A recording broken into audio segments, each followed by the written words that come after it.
Have you ever wondered what kinds of tools filmmakers and creatives use to fulfill their goals?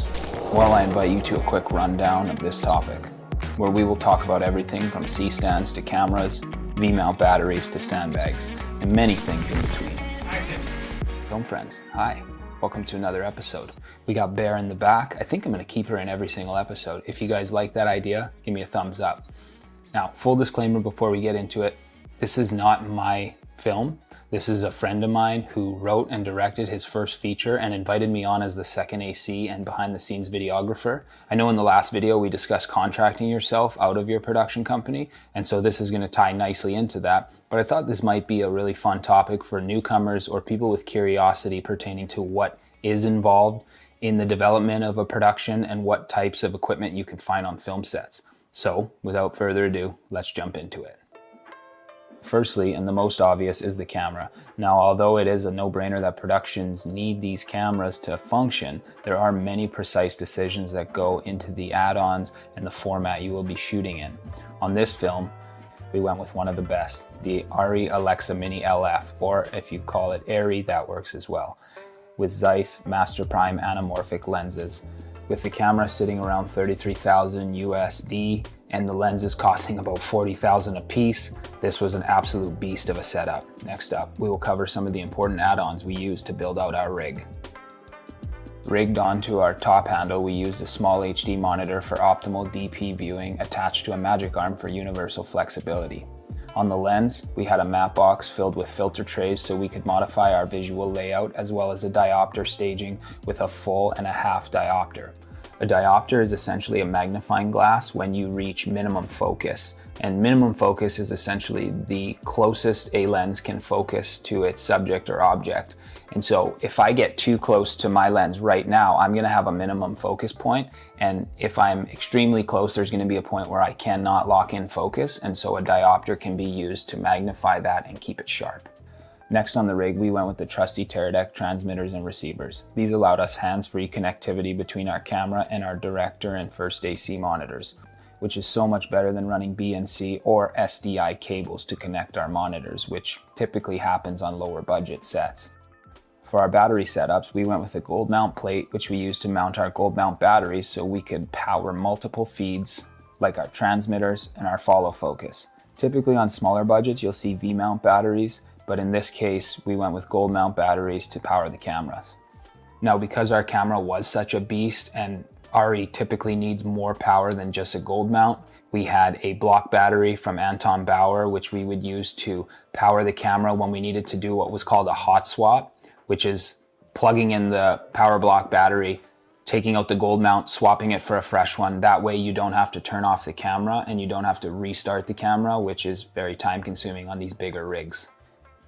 As mentioned, we had a follow focus system which allows your first AC to pull focus or rack from subject to subject or subject to object.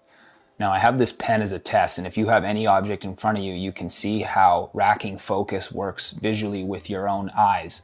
If you're to look at something close and focus on that object, you'll notice everything in the back is blurry. And when I rack myself over to the camera lens, I now have this area of the foreground blurred out and I'm fully focused on the lens.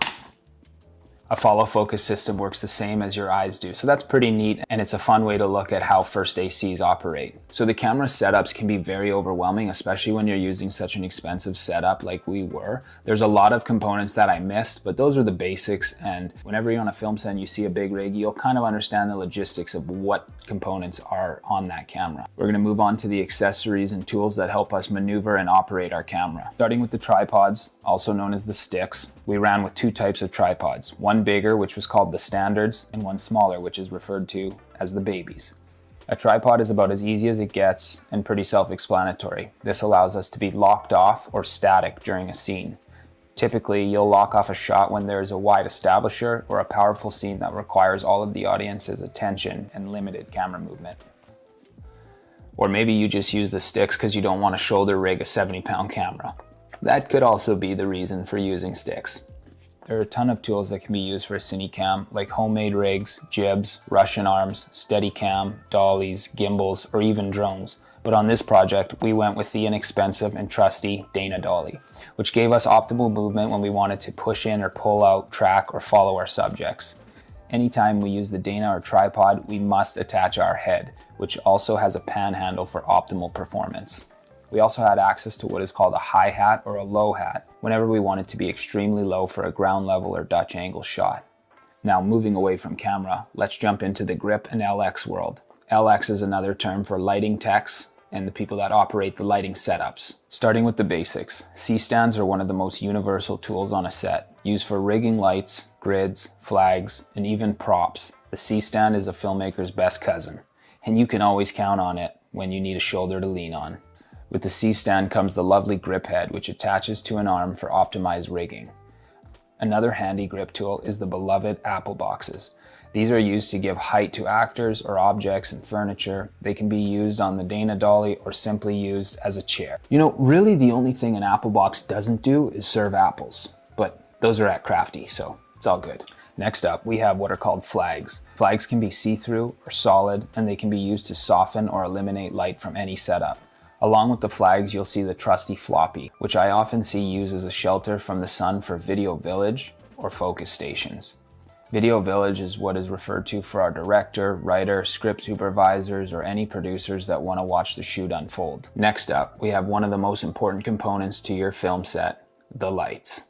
Whether they be powerful sun emulating key lights or tubes to fill the space. In the lighting world, you'll hear a lot about key lights, backlights, hair light, fill light, and these are all just terms for the lighting's position and motivation. With the lights, you'll always see diffusion or bounce sheets, which can soften or redirect light however needed. Typically, based on size, you'll hear a DP ask for a 4x4, 8x8, or 12x12 grid or sheet. Whether it's a magic cloth or a solid cloth, they go hand in hand with lighting. Another thing you'll hear on set is to tee up the actors, which is really just giving the actors a mark, whether that be a hard mark or a soft mark with tape. This is an awesome way for the actor to hit their mark every time so that the DP or the operator gets optimal composition out of their frame. Another universal tool is the legendary sandbag, which normally acts as a counter or grounding weight on C-stands. It can also be used to mount the camera in compromising situations. Jumping across the board into one of my jobs as the second AC, we're going to look at the Slate, or the clapperboard. This tool is exponential for our editors out there. It allows them to understand our scene count, if it's exterior or interior, if it's synced or MOS with no audio, what lenses we're on, the date, all things like that. It's really just a fancy way to stay organized. With the second AC position, you'll often find camera reports, which are another detailed organizational component to the cam team. Another pretty straightforward tool for the cam team is a camera or battery cart. We have cruised through many of the tools that you find on set. We've learned some new terminology if you didn't know beforehand, and we are going to jump into our last but certainly not least component, which is sound. And with sound, you'll often find a boom arm that houses a dead cat or a blimp to optimize the sound and avoid wind, as well as the sound mixer station, accompanied with lavalier mics like the one I have on right now. Wow. Hey Bear, we're done. We finished. That's everything I have for you guys today. I hope you enjoyed this episode. I hope you found some value in it. And if you did, please like and subscribe, comment something that you would like to see in the future, something that we could put out that might be of interest to you. I'm open to any ideas. I'm going to continue to put out 2 episodes a month for now and kind of intertwine that with other small edits here and there throughout YouTube. We're really trying to grow it. We're trying to grow it with you guys. So please be a part of the journey. I thank you for stopping in, and we'll see you on October 13th for the next episode.